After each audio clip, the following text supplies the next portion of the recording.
I'm Allison Reed, 34, and I never thought I'd hold my family's future in my hands. When Dad died, his will left everything to my perfect sister Tiffany. Today, they're desperate for my signature to save the family business from bankruptcy. The same business I was never good enough to inherit. Funny how karma works when blood relatives prove that blood isn't thicker than betrayal. If you're watching this and have ever felt the sting of family betrayal, I understand that pain all too well. Before I continue my story, I'd love to know where you're watching from. The feeling of being overlooked by your own family is universal, isn't it? If my story resonates with you, please hit that like button and subscribe to join our community of survivors who've learned that sometimes family karma comes full circle. Now, let me take you back to where it all began. Growing up in the Reed household meant understanding your place in the family hierarchy early on. In our family of four, that hierarchy was crystal clear. Dad at the top, followed by Mom, then Tiffany, and finally, me perpetually at the bottom. I put myself through college by working 2 jobs while maintaining a 3.9 GPA. My accounting degree wasn't prestigious enough for my father, who called it a glorified calculator operator at my graduation dinner. Meanwhile, Tiffany attended an Ivy League school with every expense covered by our parents. Her psychology degree was laying the foundation for understanding human behavior, according to Dad, despite her barely passing grades. My earliest memory of the favoritism was my 8th birthday. Mom had promised a small party with a homemade cake. The night before, Tiffany, then 11, qualified for a regional swimming competition. My birthday was immediately repurposed as Tiffany's celebration dinner. My cake became her congratulatory dessert with "Congratulations, Tiffany" hastily written over the faded outline of my name. I spent my birthday evening watching guests praise my sister while I sat in the corner, forgotten. "You'll have plenty of birthdays," Dad said when he noticed my tears. "Your sister's achievement is special." Christmas told the same story year after year. Tiffany received the latest gadgets, designer clothes, and once, at 16, a car. I received practical gifts, school supplies, sensible clothes, and books.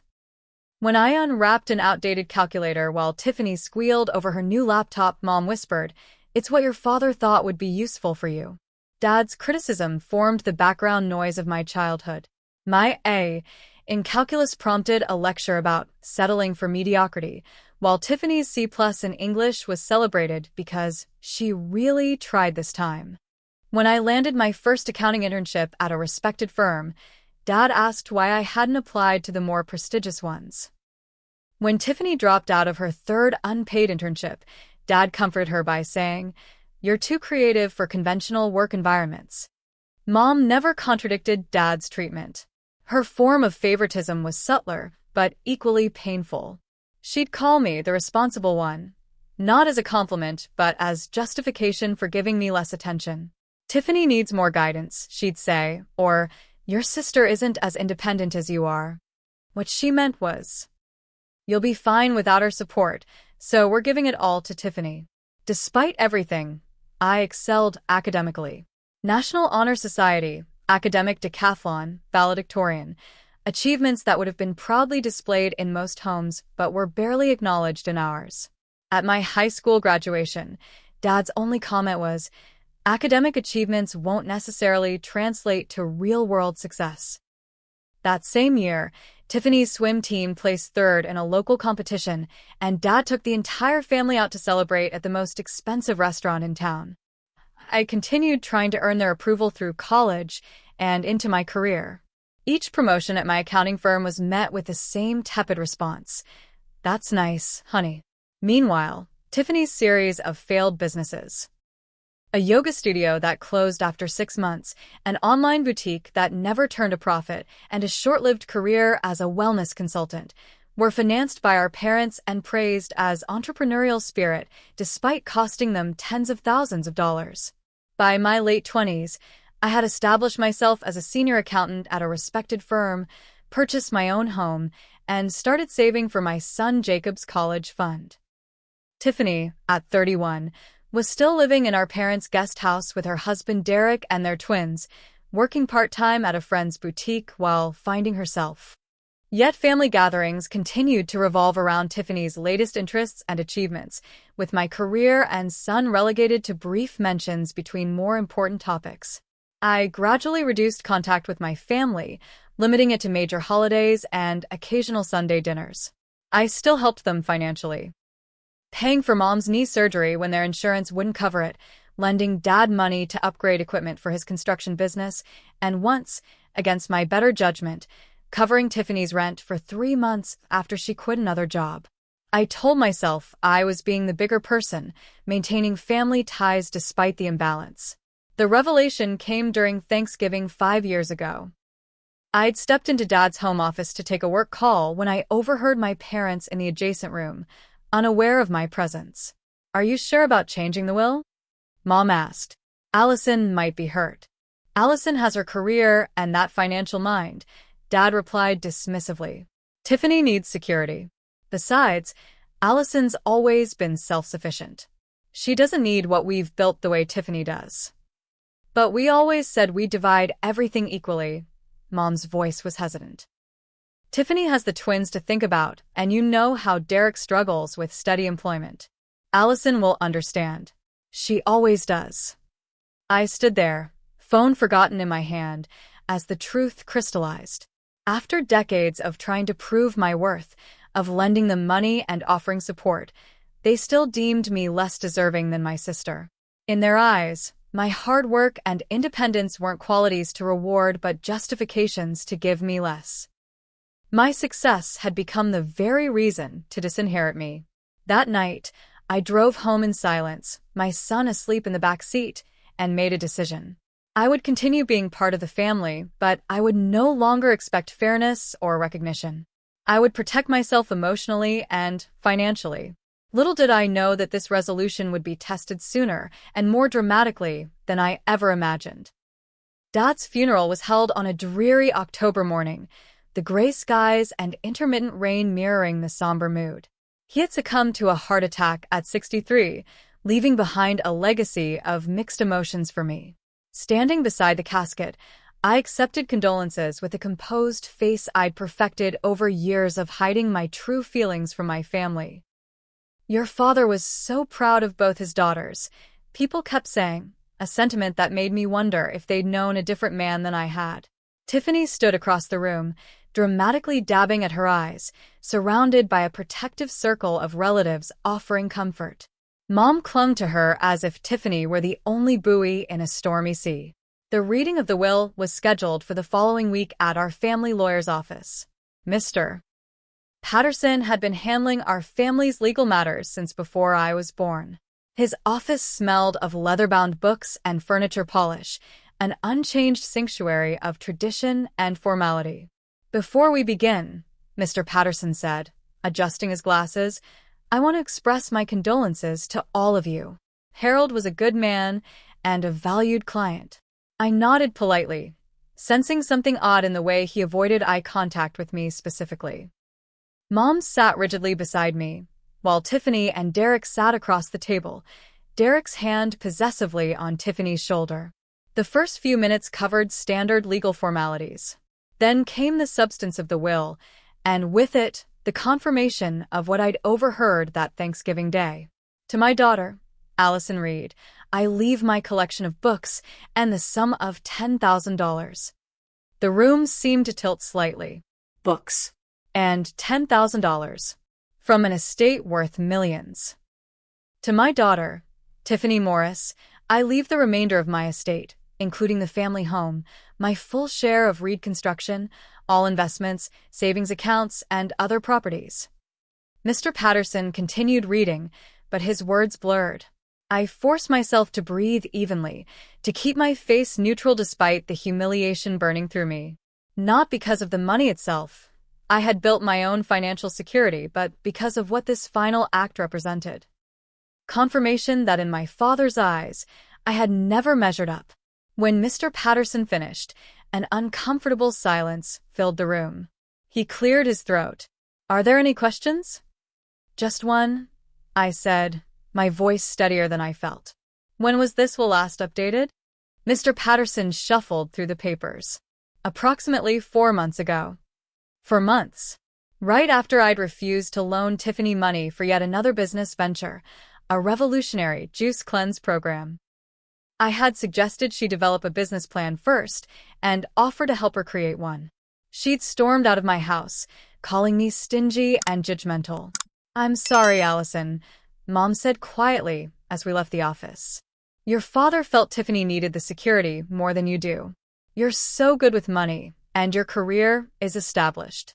So, I'm being punished for being responsible," I replied, the bitterness finally seeping into my voice. "It's not a punishment, honey. It's just that your sister needs more help. You understand, don't you? You always understand." I didn't respond. Instead, I walked to my car, ignoring Tiffany's awkward attempt at sympathy, a quick, "I'm sorry it worked out this way," that held no genuine remorse. That evening, I went through Dad's books that had been delivered to my house, the only tangible inheritance deemed appropriate for me. Among the business volumes and historical biographies, I found a folder of documents. Inside were printed emails between my father and Tiffany dating back several years. Emails discussing financial support for her failed businesses, covering her credit card debt, paying for vacations she couldn't afford, all while presenting a very different story to me. "Don't worry about the money," Dad had written. "We'll help you as much as you need. Just don't mention this to your sister. You know how judgmental she can be about finances." Another email revealed that they had used the $15,000 I had loaned them for business equipment to actually set up trust funds for Tiffany's twins. Nothing for Jacob, my 10-year-old son. Nothing for the grandson who made straight A's and who Dad had seen maybe 3 times a year despite living 30 minutes away. I confronted Tiffany the next day, driving to our parents' house where she was still staying with her family. I found her alone in the kitchen, the twins at school, and Derek supposedly job hunting. "Did you know?" I asked, placing the folder on the counter between us. "Did you know he changed the will?" She didn't even bother denying it. "He told me about it, yes." "And you were okay with that? With taking everything, including shares of the business I've helped fund over the years?" Tiffany sighed dramatically. "You don't need it, Allison. You've always been fine on your own. I have the twins to think about, and you know Derek's startup is still in the investment phase." "Derek's startup has been in the investment phase for 3 years," I countered. "And what about Jacob? Did either of you ever think about my son?" "Jacob has you," she said, as if that explained everything. "You're so organized and prepared. I'm sure you've got his college fund all mapped out already." The casual dismissal of my son's future compared to her children stung worse than the inheritance itself. I pulled out the email about the trust funds. "You let them use money I loaned them, money I worked for, to set up trust funds for your kids while telling me it was for the business. Money I could have put toward Jacob's future." Tiffany had the grace to look momentarily ashamed before recovering. "Dad made that decision, not me. And technically, the business will benefit from it eventually because the twins are part of the Reed legacy too. Jacob is also part of that legacy," I said quietly. "Or is he less important because he's only my son?" "Don't be dramatic, Allison. This isn't about the kids. Dad just thought." "I know exactly what Dad thought." I cut her off. "He thought the same thing he always did, that you deserve everything handed to you while I deserve nothing but the opportunity to work for it." I left without waiting for her response, the folder of evidence tucked under my arm. In my car, finally alone, I allowed myself the breakdown I'd been suppressing. Tears came in heaving sobs that left me gasping. Not for the money or property, but for the final confirmation that the family I had tried so hard to please had never valued me equally. That night, I sat looking at photos of Dad holding Tiffany on his shoulders at the beach, Dad teaching Tiffany to drive, Dad walking Tiffany down the aisle, while similar moments with me were scarce or non-existent. I had spent my life believing that if I just achieved enough, helped enough, proved myself enough, eventually they would see my worth. The will had finally shown me the truth. In their eyes, I would never be enough. The weeks following the will reading blurred together in a haze of grief, not just for my father, but for the family relationship I had spent decades trying to build. I made a clean break, changing my phone number and instructing my assistant to screen all calls from my mother and sister. The only difficult part was explaining to Jacob why we wouldn't be seeing Grandma, Aunt Tiffany, and his cousins anymore. Did we do something wrong? He asked, his small face pinched with confusion.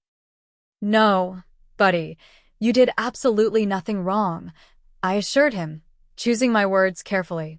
Sometimes grown-ups have disagreements that make it hard to be around each other for a while. Will we ever see them again? I don't know, I answered honestly. But what I do know is that you and I are a team, and we're going to be okay. That became my mantra in the months that followed. We're going to be okay. And gradually, we were more than okay. Without the emotional drain of trying to please my family, I channeled my energy into positive changes. I accepted a promotion that I had previously hesitated to take because it would require more travel.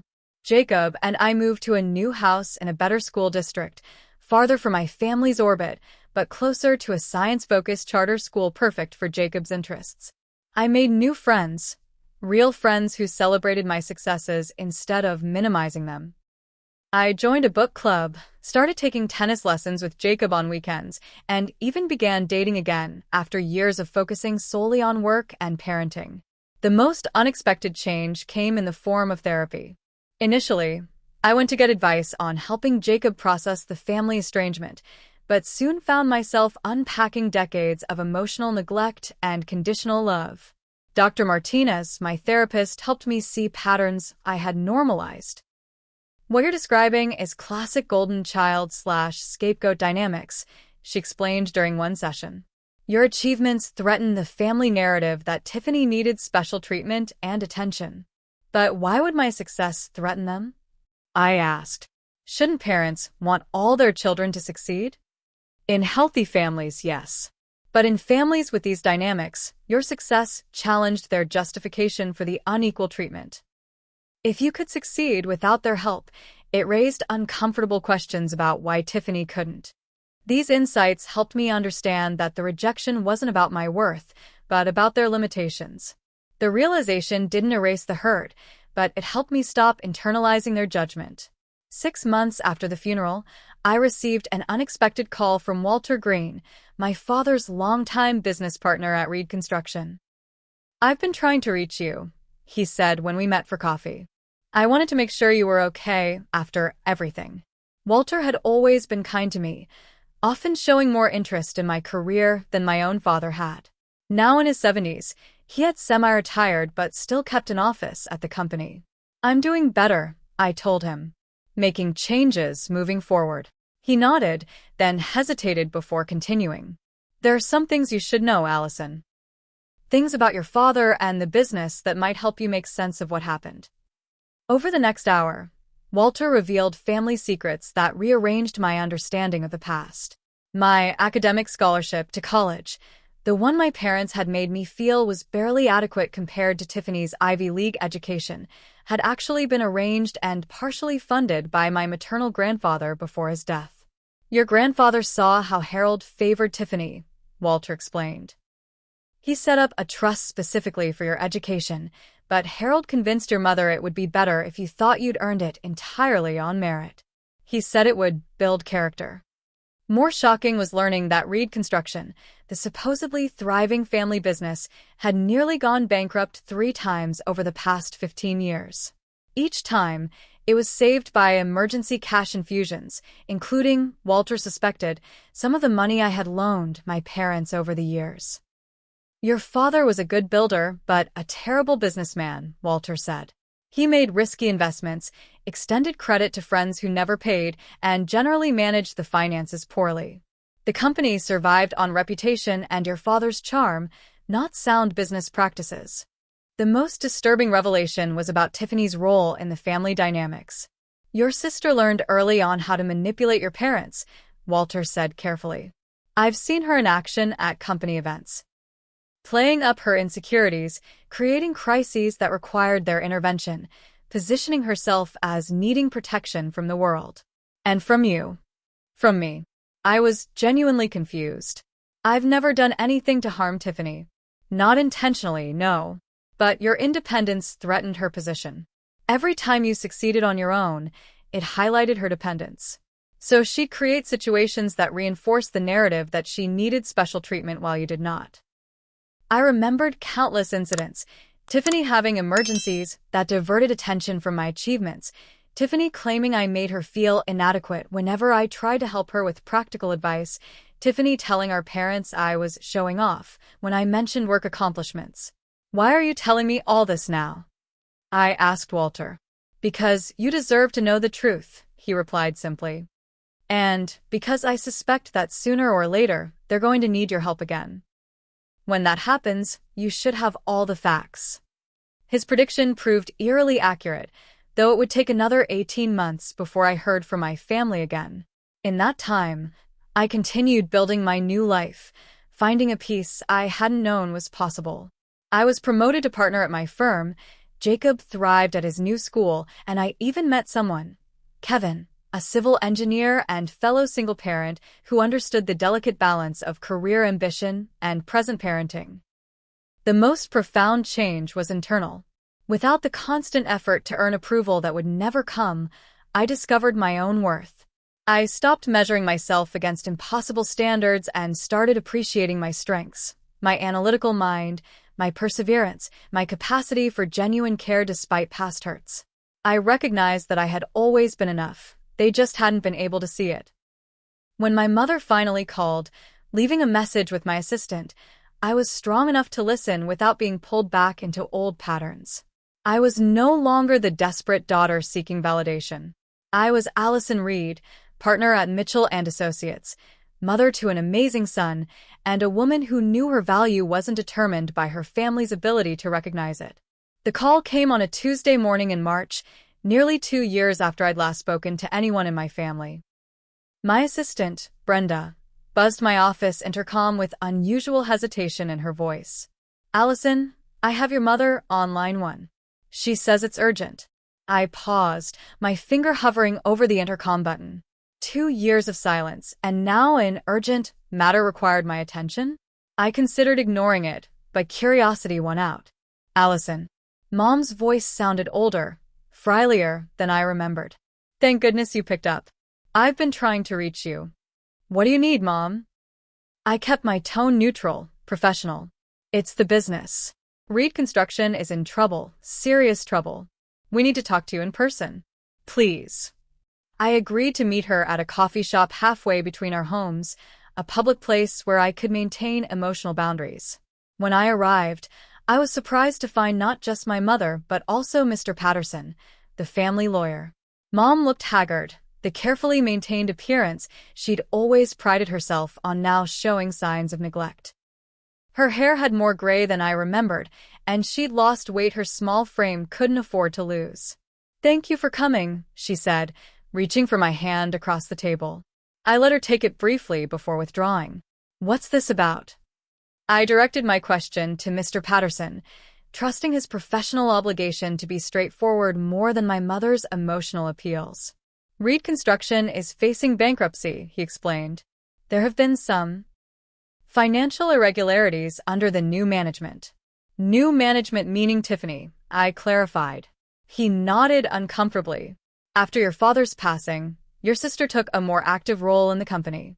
Unfortunately, without proper business experience, some decisions have led to significant problems." "She's run it into the ground," Mom interjected, her voice cracking. "There are unpaid taxes, unfinished contracts, suppliers threatening lawsuits. It's a mess, Allison." "I'm sorry to hear that," I said, genuinely meaning it for the employees who depended on the company for their livelihoods. "But I don't see how this involves me." Mr. Patterson cleared his throat. "This is where it gets complicated. Your grandfather's original company bylaws, which were never updated, contain a clause requiring the signature of all direct Reed descendants for any major restructuring or sale of company assets." "My signature?"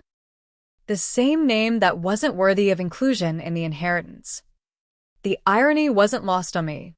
"Yes," he confirmed. "Despite the terms of your father's will, the company's foundational documents still recognize you as a Reed descendant with certain inalienable rights. We cannot proceed with the bankruptcy restructuring or potential sale without your signature." I sat back, absorbing this information. After being deemed unworthy of inheriting any meaningful part of the family legacy, I now held the power to save or sink it. "We're family, Allison," Mom said, reaching for my hand again. "Despite everything, we're blood. We need your help." "Blood," I repeated softly. "Is that what we're falling back on now? Where was this family loyalty when Dad wrote me out of his will? When you stood by and let it happen?" Tears filled her eyes. "I know we've hurt you. I can't change the past, but please don't punish the whole family for our mistakes." "I need time to think about this," I said, standing up. "I'll contact Mr. Patterson when I've made a decision." As I turned to leave, Mom called after me. "The employees, Allison, think of them. 35 people will lose their jobs if the company goes under." That was the one argument that gave me pause. Those workers weren't responsible for my family's dysfunction.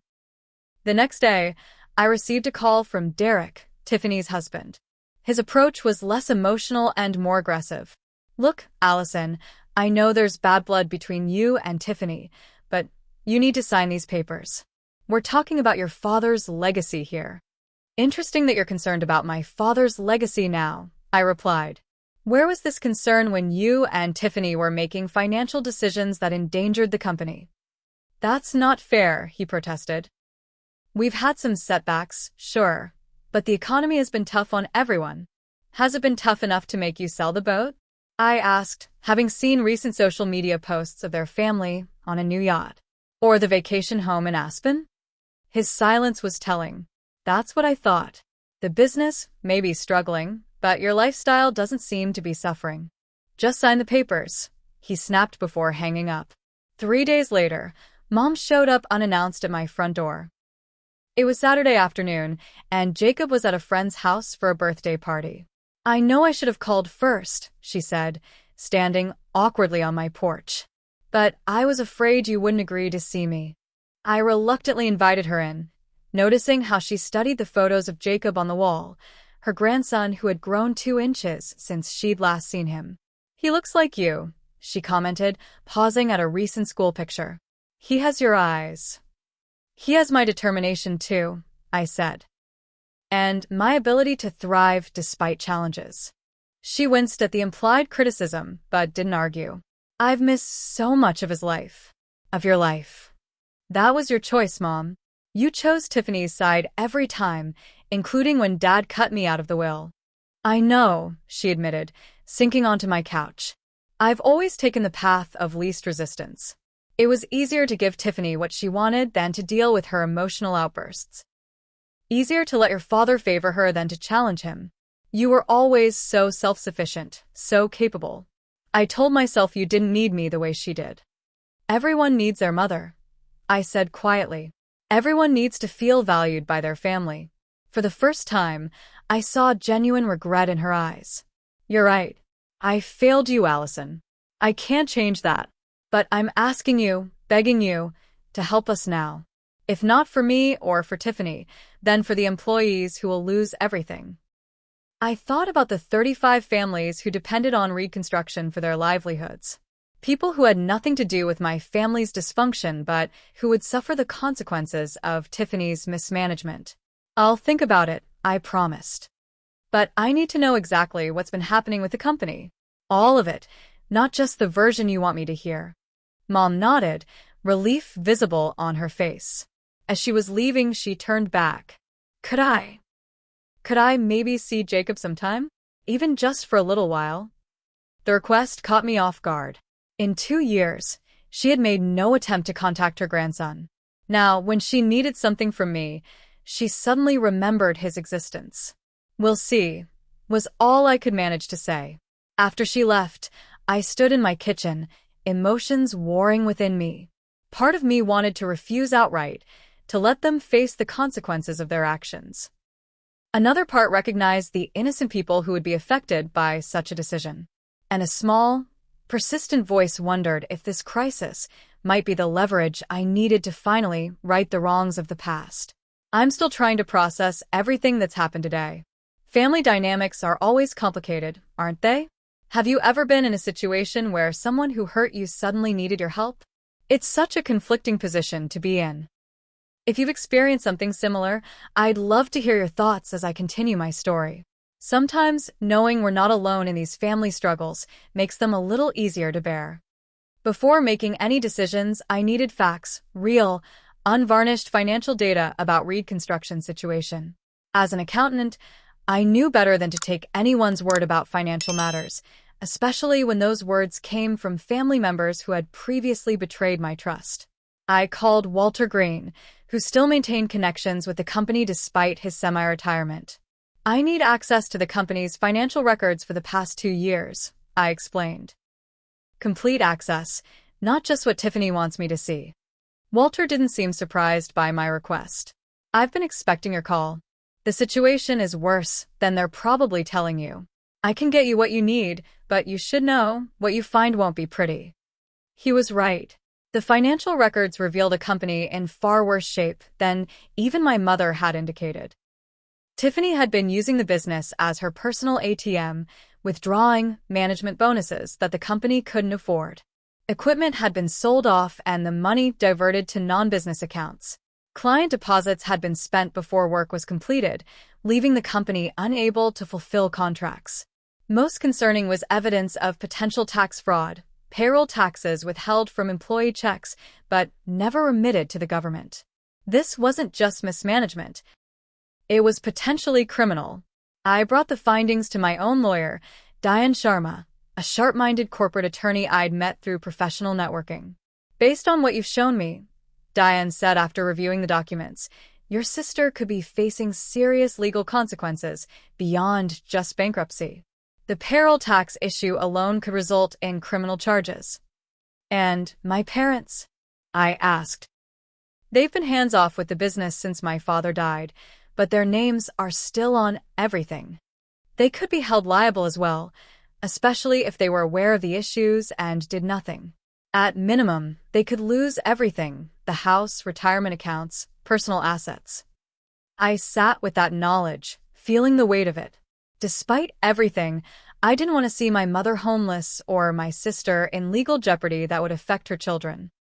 The twins were innocent in all this. That evening, Jacob and I had a serious conversation over dinner. At 12, he was old enough to understand some of what was happening, and I had always believed in being honest with him at an age-appropriate level. Mom, if Grandma and Aunt Tiffany were mean to you, why should you help them? He asked, his young face serious. That's a really good question, I acknowledged. Sometimes in life, we have to decide between what feels good in the moment and what we can live with long-term. There are also innocent people involved, people who work for the company who might lose their jobs. But they hurt you, he persisted. Dad always says we shouldn't let people treat us badly. Your dad is right. I smiled, grateful for my ex-husband's solid moral compass despite our marriage not working out. But there's a difference between setting boundaries and seeking revenge. I can help while still protecting myself from being hurt again. Like when I still had to partner with Tyler for the science project, even though he was mean, but I made sure the teacher knew exactly which parts one did. Exactly like that. I laughed. Setting boundaries while still doing the right thing. The next day, I agreed to meet Tiffany at a neutral location, a private room at my lawyer's office. I hadn't seen my sister in 2 years, and the change in her was striking. The polished, confident woman who had always seemed to navigate life effortlessly now looked harried and defensive. Designer clothes had been replaced with a simple blouse and pants, though I noticed she still wore her expensive watch and jewelry. Thank you for meeting me, she said stiffly. I've reviewed the company finances, I replied, getting straight to the point. The situation is significantly worse than you've represented to Mom. You always were good with numbers, she said, a hint of the old dismissiveness in her tone. I placed the folder of financial documents on the table between us. This isn't about being good with numbers, Tiffany. This is about potentially criminal financial mismanagement. Her face paled. Criminal? That's absurd. I've been doing my best to keep the company afloat in a difficult market. Is that what you call withdrawing over $300,000 in management fees while failing to pay suppliers and taxes? Is that what you call selling company equipment and depositing the money in your personal account? I was going to pay it back, she protested weakly. It was just temporary. Derek's investment opportunity needed capital quickly, and stop. I cut her off. I don't want to hear about another one of Derek's magical investment opportunities. What I want to know is whether Mom knows the full extent of what you've done. Tiffany's eyes filled with tears, real ones this time, not the performative crying she'd perfected over the years. She knows some of it, not all. I couldn't tell her everything. And the employees? The ones whose tax withholdings you've been keeping? Do they know their Social Security contributions aren't being credited to their accounts because you needed a new boat? It wasn't for the boat, she whispered. The boat was Derek's family money. I don't care where the boat came from. My control slipped momentarily. The point is, you've put everyone at risk. Mom, the employees, yourself, even your children. What happens to the twins if you face criminal charges, Tiffany? That finally broke through her defenses. She collapsed into tears, her composure entirely gone. I didn't mean for it to get this bad. It started small. Just borrowing a little when we were short 1 month. Then it got easier to take more. Derek kept saying his investments would pay off and we'd put it all back before anyone noticed. But they never did, and the hole kept getting bigger. For the first time in our adult lives, I saw my sister without her mask of superiority and entitlement. She was scared, overwhelmed, and out of her depth, exactly as I had felt so many times growing up in a family that consistently undermined my worth. I need to see the twins, she said suddenly, wiping her tears. I need to see what I'm fighting for. Though skeptical of her motivations, I agreed to a brief meeting. The following weekend, Tiffany brought her children to a park near my home. At 14, the twins had grown into teenagers I barely recognized. Emma had Tiffany's blonde hair, but none of her practice charm, instead showing a quiet thoughtfulness as she sat reading under a tree. Tyler was energetic and outgoing, immediately challenging Jacob to a basketball game. Watching our children interact, cautiously at first, then with increasing ease, I felt a complex mix of emotions. These kids were family, cousins who should have grown up knowing each other. Instead, they were virtual strangers because of adult conflicts and resentments. They've missed Jacob, Tiffany said, sitting beside me on a bench. They ask about him sometimes. He's asked about them too, I admitted. We sat in uncomfortable silence for a moment before she spoke again. I've made a mess of everything, Allison. The business, the family, my life. I don't know how to fix it. Start by being honest, I suggested. With Mom, with yourself, with me. No more manipulation, no more half-truths. The next day, I arranged a meeting with Mom and Tiffany at my lawyer's office. I laid out everything I had discovered about the company's finances and the potential legal consequences. Mom listened in stunned silence, her face growing paler with each revelation. When I finished, she turned to Tiffany. Is this true? All of it. Tiffany nodded, unable to meet her eyes. I'm sorry, Mom. I thought I could fix it before anyone found out. You've been taking money from the company while telling me we were struggling because of market conditions, Mom said, her voice hollow with disbelief. You've put us all at risk. The family name, the business your father built, everything. I know, Tiffany whispered. Mom turned to me, desperation in her eyes. Can you help us, Allison? Is there any way to salvage the situation? I looked at them both. My mother, who had enabled the family dysfunction for decades, my sister, who had benefited from it at my expense. For the first time, I held real power in the family dynamic. I could walk away and let them face the consequences of their actions, or I could use this leverage to finally establish the respect and recognition I had been denied my entire life. The decision I made would shape our family's future and my own sense of self. It wasn't about revenge, I realized, but about justice, not just for me, but for all of us trapped in toxic patterns that had never served any of us well, not even Tiffany. I can help, I said finally.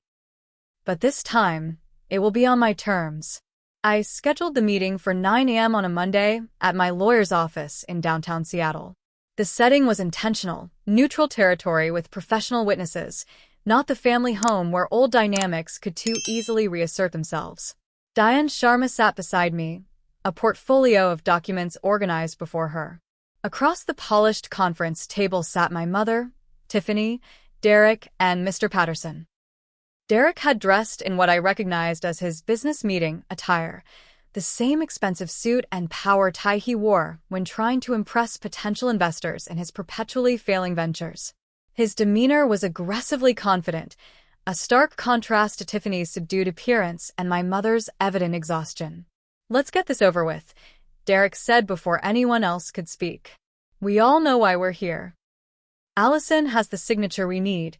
We're in a time crunch with the creditors, so name your price, and let's move forward." Diane raised an eyebrow at his approach but remained silent, following our agreed strategy to let me lead. "This isn't a negotiation where you dictate terms, Derek," I replied calmly. "This is a family meeting to determine whether and how I might help address the crisis you and Tiffany have created." "Family meeting?" he scoffed. "With lawyers present?" "Come on, Allison, we all know you're enjoying this, finally having the upper hand after feeling second best all these years." "Derek, please," my mother interjected. "You're not helping." I maintained my composure, refusing to be baited into the emotional reactivity that had always undermined my position in family conflicts. "I've prepared a proposal based on my review of the company's financial situation and discussions with financial and legal advisors. Before I share it, I want to be clear. These terms are non-negotiable. You can accept them in their entirety, or I will walk away and let the bankruptcy proceed without my signature." The confidence in my voice surprised even me. 2 years of distance had given me perspective and strength I'd never had when enmeshed in family dynamics. "We'll hear your terms," Mr. Patterson said diplomatically, shooting a warning glance at Derek. I nodded to Diane, who distributed copies of a document titled Reed Family Business Restructuring Agreement. As they flipped through the pages, I summarized the key points. First, Jacob will receive a trust fund equal to what has been established for Emma and Tyler. This will be funded from company assets before any other distributions. Tiffany looked up sharply. "But that's non-negotiable," I finished for her. "Your children have been provided for while mine has been ignored. That ends now." I continued before she could protest further. "Second, the company will be restructured with me receiving 40% ownership and a position on the board with veto power over major financial decisions." 40%. Derek exclaimed. "That's robbery." "Actually," Diane interjected smoothly, "considering the current financial situation and Ms. Reed's expertise, which will be essential to salvaging the business, 40% represents a fair valuation of her contribution." I proceeded to the third point. There will be a public acknowledgement of the past inequities from both Tiffany and Mom. Not to humiliate you, but to establish truth as the foundation for any future relationship. My mother nodded slowly, but Tiffany stared at the table, her cheeks flushed. "Fourth, if you want any relationship with me or Jacob going forward, the entire family will attend therapy, together and separately as recommended by the therapist. This isn't punitive. It's the only way to address the patterns that led us here." "Therapy?" Derek sneered. "You can't be serious." "I've never been more serious," I replied. "The dysfunction in this family nearly destroyed the business and has already damaged relationships beyond repair. I won't re-enter that system without professional support. And finally," I concluded, "I will be repaid with interest for all loans I've made to the family over the years, documented here in detail." I pointed to an appendix listing every financial contribution I'd made, from Mom's knee surgery to Tiffany's rent payments, totaling over $87,000. Derek pushed his copy away. "This is extortion. You're using our vulnerable position to take control of the company." No, iko det. "I'm using my position as the only financially responsible Reed to save a company that you and Tiffany have systematically looted. Consider the alternative. Bankruptcy, potential criminal charges for the payroll tax fraud, loss of the family home, and permanent damage to all your credit ratings. My terms are harsh but fair." The room fell silent as the reality of their situation sank in. My mother was the first to speak. "I'll agree to your terms, Allison. All of them. Tiffany looked at her in surprise. Mom, you can't just— I can and I will, Mom interrupted with unexpected firmness. Your father and I created this situation by favoring you and dismissing Allison's worth for decades. Then we left her nothing while giving you everything, and you've squandered it. It's time we face the consequences of those choices. She turned to me, tears filling her eyes. I'm sorry, Allison. Truly sorry. Not just because we need your help now, but because I see clearly for the first time how unfairly we've treated you your entire life. I failed you as a mother, and no legal agreement can right that wrong. But I hope this can be a beginning. Her sincerity caught me off guard. In all our years of conflict, I had never heard my mother speak with such clarity about the family dynamics. Tiffany stared at the table for a long moment before looking up at me. I don't want to agree to this, she admitted. It feels like punishment. But I understand why you're asking for these things. She took a deep breath. I'll sign. Derek started to protest, but Tiffany silenced him with a look. This isn't your decision, Derek. It's my family's business, and I've done enough damage following your financial advice. The tension in the room was palpable as Mr. Patterson reviewed the documents and prepared the necessary signatures. As Tiffany signed the last page, she looked up at me. Does this mean you forgive us? No, y ensuerto Ashley. Forgiveness may come with time and effort. This agreement isn't about forgiveness. It's about accountability and moving forward with clear boundaries. Forgiveness can't be demanded. It has to be earned. After all signatures were in place, copies distributed, and the lawyers had stepped out to file the necessary paperwork, I found myself alone with my mother and sister for the first time in years. The three Reed women, forever connected by blood but separated by decades of unequal treatment. What happens now? Mom asked quietly. Now, I said, gathering my belongings, we begin the hard work of rebuilding, not just the business, but our family. If that's even possible. Is it? Tiffany asked, vulnerability showing through her usual facade. Possible, I mean? I considered the question carefully. I don't know. But for Jacob's sake, for the twins, and maybe even for ourselves, it's worth trying. As I walked out of the conference room, I felt neither triumph nor vindication, but something more complex.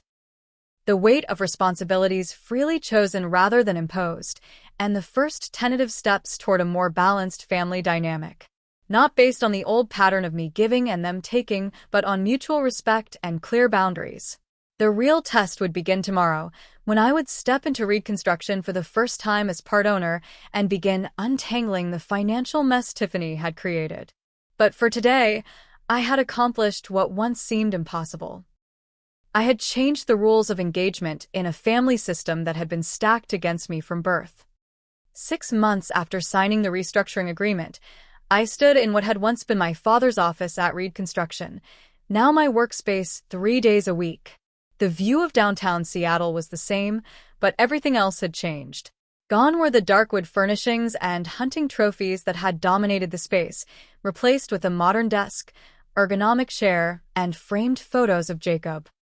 The largest photograph showed him receiving a science award, his proud smile a reminder of why I had chosen engagement over abandonment despite the painful history. The company itself was nearly unrecognizable. In half a year, we had negotiated settlements with creditors, implemented proper accounting systems, rehired key employees who had left during Tiffany's mismanagement, and secured several new contracts that put us on track for profitability by year's end. It had required 70-hour work weeks initially, splitting my time between my accounting firm and Reed Construction, but the business was stabilizing. More surprising than the financial turnaround was the gradual shift in family dynamics. Tiffany had been resistant at first, bristling under my financial oversight and the required therapy sessions. But when faced with the detailed evidence of her mismanagement presented by the therapist and financial advisors, something unexpected happened. She broke down. I don't know how to be anything but the favorite, she admitted during a particularly intense therapy session. My whole identity was built around being the special one, the one who needed protection and support. When Dad died, I tried to run the company the way he would have, making decisions based on gut feeling rather than data. I was terrified of failing him, of proving that his golden child wasn't so golden after all. It was the first genuinely honest statement I'd heard from my sister in decades. The therapist, Dr. Collins, had skillfully guided us to this point over months of weekly sessions, some individual and some as a family unit. My relationship with Mom had evolved in its own way. She had sold the family home, too large and expensive to maintain on her reduced income, and moved into a comfortable condo closer to my house. Her first genuine overture had been asking if she could pick Jacob up from school one day a week, giving him time to do homework at her place before I finished work. "You don't have to do this," I'd told her. "The agreement doesn't require you to babysit." "I'm not doing it for the agreement," she'd replied. "I'm doing it because I've missed 2 years of his life, and I don't want to miss any more.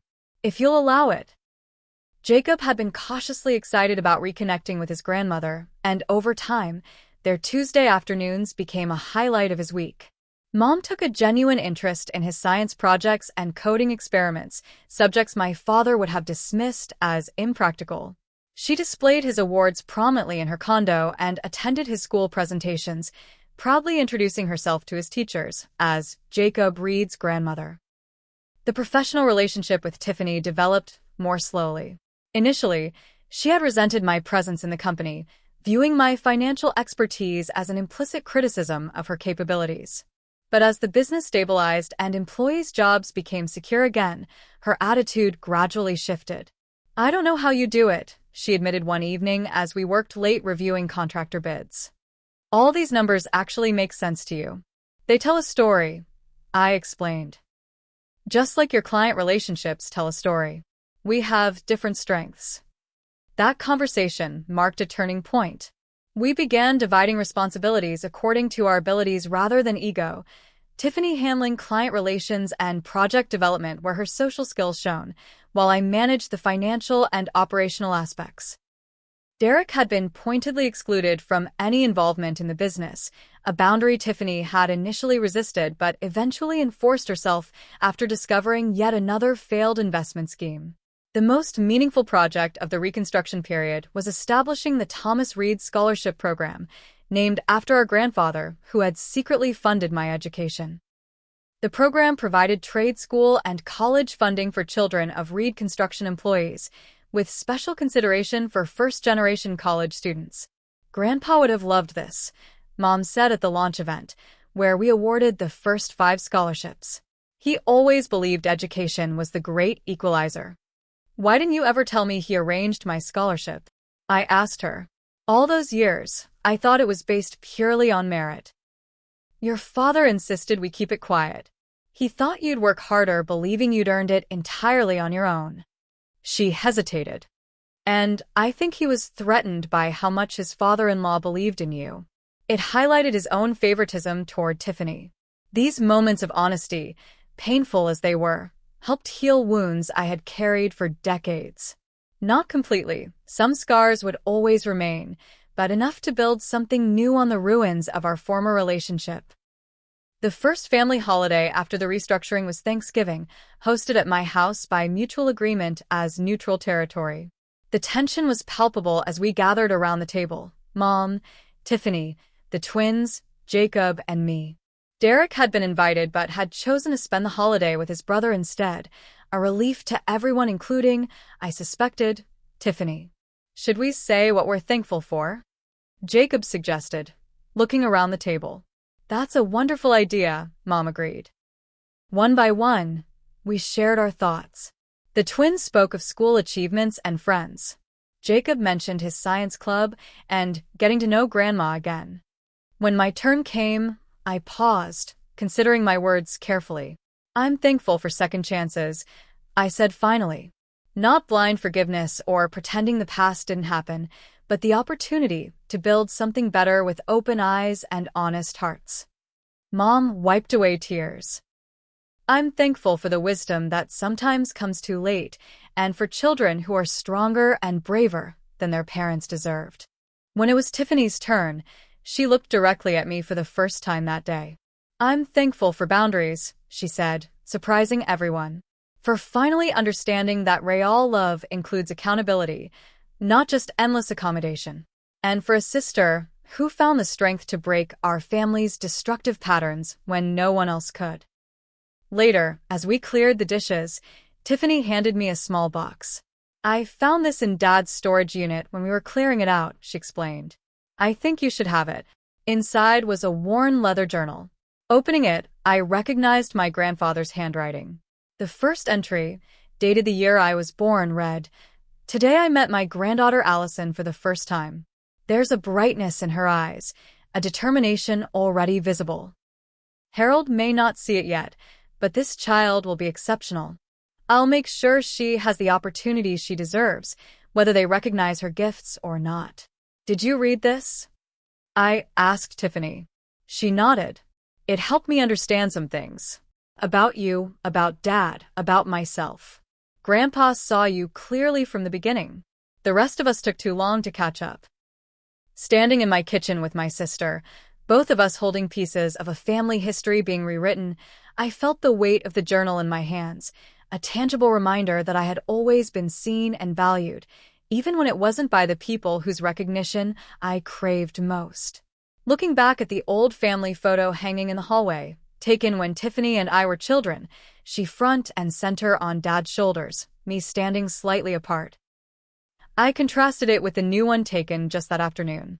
In the new image, we stood as equals, different but equally valued, our children between us bridging the old divides. The inheritance I had fought for wasn't ultimately about money or property, or even the family business.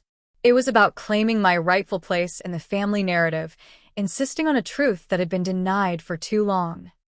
That worthiness isn't determined by being the favorite, that genuine love includes both accountability and acceptance, and that sometimes the strongest act of self-respect is setting the terms on which you'll allow others back into your life. Blood isn't always thicker than water, and family loyalty shouldn't require self-erasure. But with honesty, boundaries, and the courage to demand justice rather than merely seeking revenge, even the deepest family wounds can begin to heal. Not into perfect wholeness, but into something authentic and sustainable. Something real. As I closed my grandfather's journal and rejoined my family in the living room, I realized that the true inheritance I had claimed wasn't what my father had tried to deny me.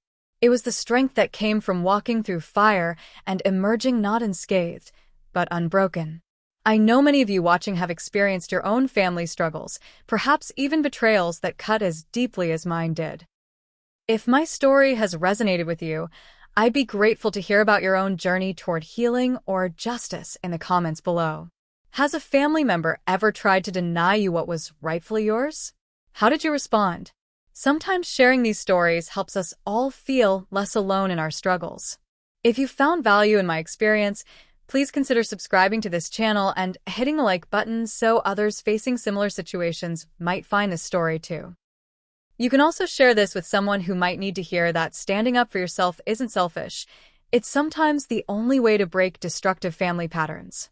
Thank you for listening to my journey from betrayal to reconciliation. Remember that true family, whether blood or chosen, supports your growth rather than diminishing your worth. I'm grateful to have you all as part of this community where we can share our truths and learn from each other. Until next time, take care of yourselves and remember your value isn't determined by those who fail to see it.